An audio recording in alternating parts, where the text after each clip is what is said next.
Halo semuanya, selamat datang di channel yang tidak layak untuk dihina ini. Sebelum kita mulai, atur posisi santainya, bakar rokoknya, seruput kopinya, dan mari kita berhayal.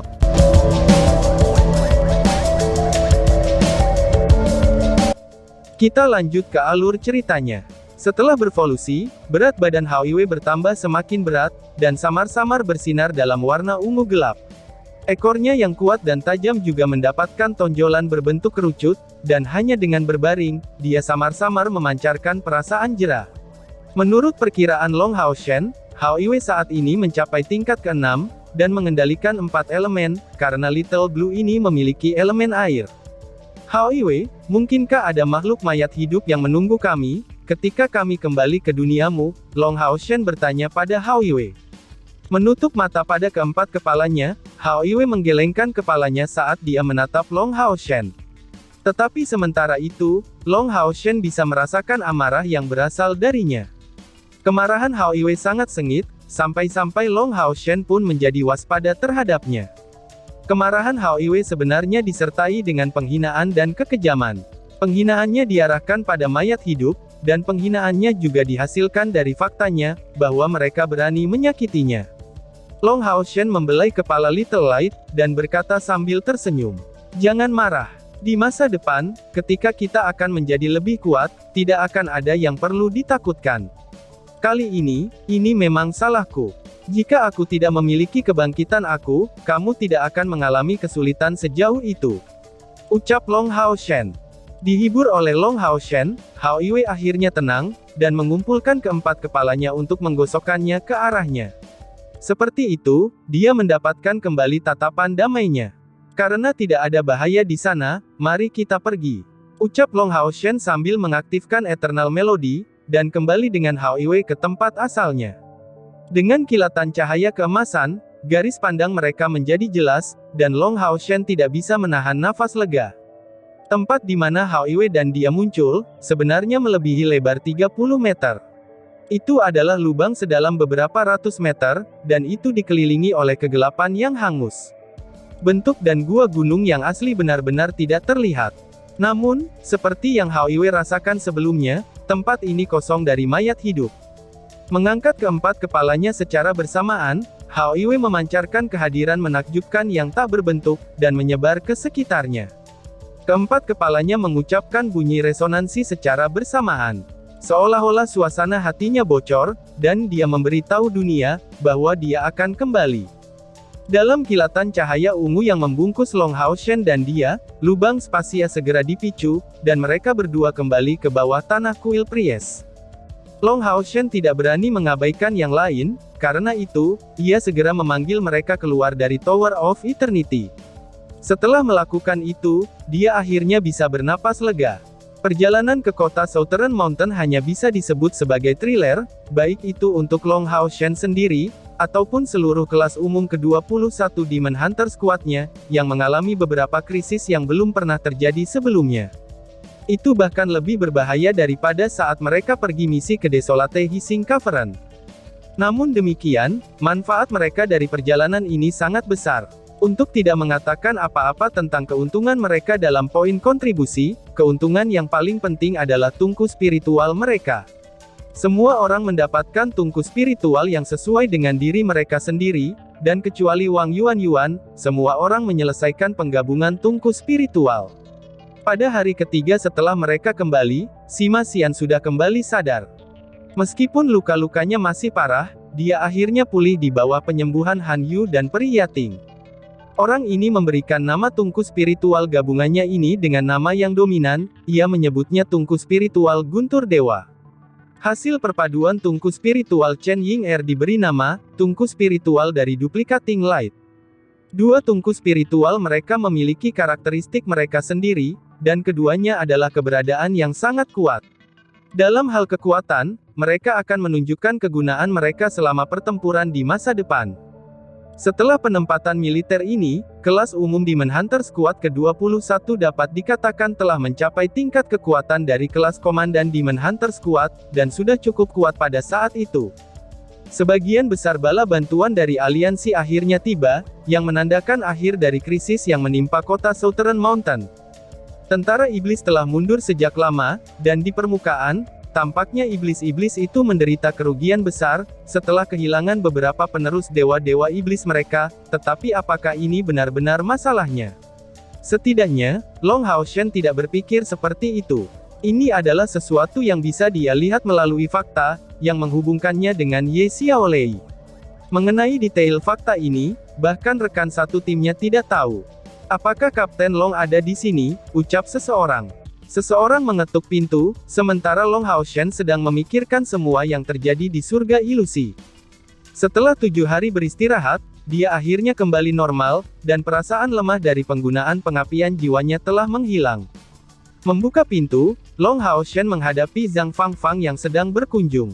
Tidak perlu bersikap formal Brother Zhang, kamu ini senior aku, dan kamu bisa memanggil aku dengan nama aku. Long Haoshen berkata sambil tersenyum. Zhang Fangfang duduk di sofa, dan menjawab sambil tersenyum. Oke, kalau begitu aku akan memanggilmu Haoshen. Haoshen, apa rencanamu untuk hari-hari berikutnya? Tanya Zhang Fangfang. Long Haoshen menggelengkan kepalanya. Kami berencana untuk kembali ke kota suci untuk beristirahat. Kamu harusnya tahu dengan jelas, bahwa kami memperoleh cukup banyak dari perjalanan ini, tetapi karena banyak dari kemampuan kami yang baru diperoleh, kami membutuhkan beberapa pelatihan agar saling mengenal untuk mengeluarkan kekuatan tempur terbaik kami. Pada saat yang sama, kami berencana untuk kembali ke aliansi untuk dipromosikan menjadi kelas komandan, sehingga kami dapat menerima misi yang lebih sulit. Jawab Long Haoshen. Zhang Fangfang mengungkapkan kekaguman yang tidak diketahui. Kamu benar-benar pasukan pemburu iblis paling berbakat yang pernah aku temui. Jika aku memiliki pilihan, aku bahkan bersedia menjadi ksatria pelindung kamu, dengan cara yang sama seperti Han Yu. Balas Zhang Fangfang. Long Haoshen tersenyum padanya sebelum berkata, kamu bercanda Brother Zhang. Kali ini, kamu berhasil menerobos ke tingkat ke-7, dan tim kamu juga memperoleh poin kontribusi yang cukup untuk dengan mudah naik ke kelas komandan.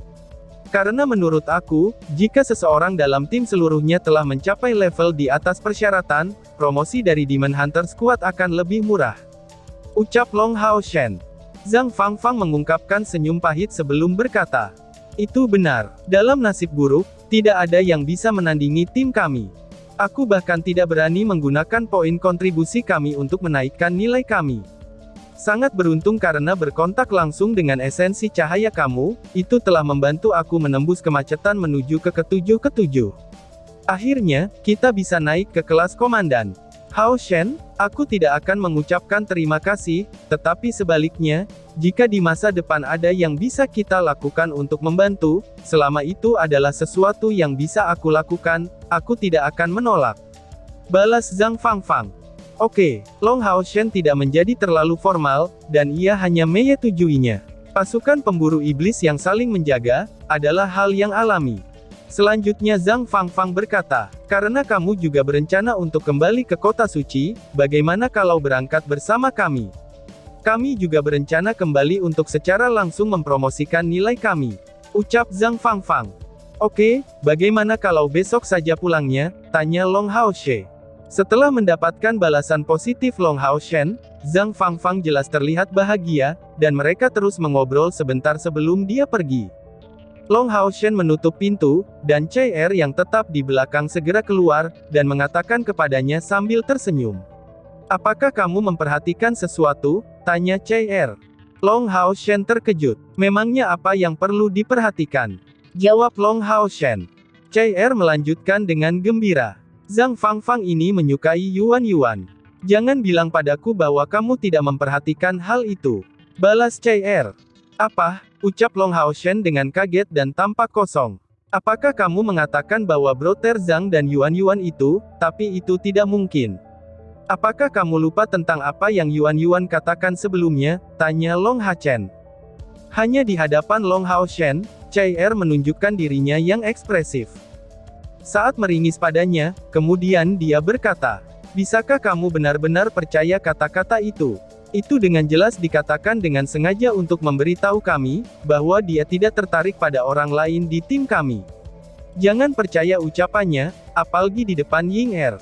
Sebenarnya, mereka sangat keras kepala. Ketika aku pingsan setelah pertempuran di kota Southern Mountain, aku tidak sengaja mendengar Ying Er bertanya tentang keadaan Kapten Yang Wenzhou. Ucap Chai Er. Dalam sekejap, Long Hao Shen menjawab. Oh, jadi ternyata seperti itu. Kita tidak boleh terlibat dalam hal ini, biarkan saja alam yang mengambil jalannya sebagaimana mestinya. Hal-hal baik jika selama mereka bertindak sesuai dengan perasaan mereka sendiri. Balas Long Hao Shen. Kemudian Chai Er tiba-tiba berkata, kecuali jika situasinya mengharuskan, kamu tidak diizinkan untuk membiarkan peri Yating menunjukkan wujud aslinya. Dia hanya boleh menyusut ke bentuk kecil yang sama seperti sebelumnya. Ucap Chai Er. Long Hao Shen menyatakan dengan senyum pahit. Aku takut kamu salah paham. Itu sebabnya aku tidak berani memberitahu kamu sebelumnya. Balas Long Hao Shen. Chai Er tersenyum dan menjawab. Kamu kira aku cemburu? Dia itu peri cahaya, bahkan jika dia memiliki tubuh fisik, dia masih merupakan entitas yang terbuat dari energi. Kenapa aku salah paham? Ucap Chai Er. Long Hao Shen bertanya dengan kaget. Lalu, mengapa kamu ingin dia tetap menyusut? Tanya Long Hao Shen. Chai Er menjawab, karena bentuknya itu tidak sama. Lihat saja, betapa tipis pakaiannya. Kamu selalu menatapnya, jika aku membiarkan kamu tetap seperti ini, kamu akan rusak dan menjadi pencinta sabun. Jawab Chai Er. Long Hao Shen mengungkapkan senyum pahit. Lalu, kamu juga boleh mengenakan pakaian seperti itu untuk aku lihat. Aku ingin melihat, apakah kamu akan rusak oleh contoh-contoh ini juga. Ucap Long Hao Shen. Pah, kamu benar-benar telah rusak. Balas Chai Er. Pada saat Long Hao Shen semakin mendekati Chai Er, dia menghindarinya. Sejak adegan menawan di Illusory Paradise, Chai Er tidak pernah mau berbagi tempat tidur dengan Long Hao Shen. Paling-paling, mereka berdua akan duduk berdekatan satu sama lain saat berkultivasi. Long Hao Shen tidak menekannya dalam masalah ini. Sebenarnya, bahkan dia tidak tidur dalam pelukan Chai Er dengan cara yang sama seperti di masa lalu. Masalah pada hari itu telah membuat mereka menyadari, bahwa mereka bukan anak kecil lagi, dan meskipun kesejahteraan pasangan mereka masih pada akhirnya tidak bertunangan secara resmi. Long Hao Shen takut menyakiti Chai Er, sementara Chai Er merasa malu. Bahkan mereka berdua tidak tahu, berapa lama ini akan terus berlangsung. Pasukan Demon Hunter Long Hao Shen dan Zhang Fangfang sebenarnya bukan satu-satunya yang kembali ke kota suci. Demon Hunter Squad kelas umum ke-22 yang terbentuk dari kelompok Luxi, serta pasukan Demon Hunter yang dipimpin oleh Yang Wenzhou dan Duan Yi, itu juga kembali bersama mereka. Dalam perjalanan mereka, beberapa pasukan pemburu iblis ini dapat dikatakan telah tersebar dan bercampur sedikit. Di satu sisi, Lin Xin dengan ramah berlari ke sisi kelompok Luxi untuk mengunjungi Li Xin, sementara kelompok Long Hao Shen bergabung dengan dua tamu tak diundang, Zhang Fangfang dan Yang Wenzhou. Sebagai orang yang tulus dan agak tidak bersalah, tidak banyak yang bisa dikatakan tentang Zhang Fangfang, yang terus mengikuti Wang Yuan dengan cermat setiap harinya. Tidak peduli apa yang dilakukan Wang Yuan untuk mengusirnya, dia tetap tersenyum dan diam, dan hanya mengikutinya diam-diam. Jadi Wang Yuan juga tetap diam, dan hanya membiarkannya mengikutinya. Yang Wenzhou tampaknya bertekad untuk memenangkan Chen Ying Er, dan sering bertindak lebih sopan daripada Zhang Fangfang, San membawa makanan lezat atau hal-hal menarik kepada Chen Ying Er. Chen Ying Er tidak melakukan tindakan palsu, dan menerima hadiahnya. Long Hao Shen dan Chai Er jarang memiliki kesempatan untuk menikmati suasana santai bersama dalam perjalanan ini. Long Hao Shen juga tidak membatasi kawan-kawan dengan cara apapun, karena ia jelas tahu, bahwa setelah kembali ke kota suci, hari-hari berikutnya akan dihabiskan untuk berkultivasi di pengasingan untuk mereka semua. Memberi setiap orang kesempatan langka untuk bersantai, pasti akan memiliki efek yang baik pada kultivasi mereka di masa depan. Jadi, Long Hao Shen sama sekali tidak perlu mengatakan ini kepada yang lain. Dan tiba-tiba saja bersambung. Sekian dan terima kasih banyak.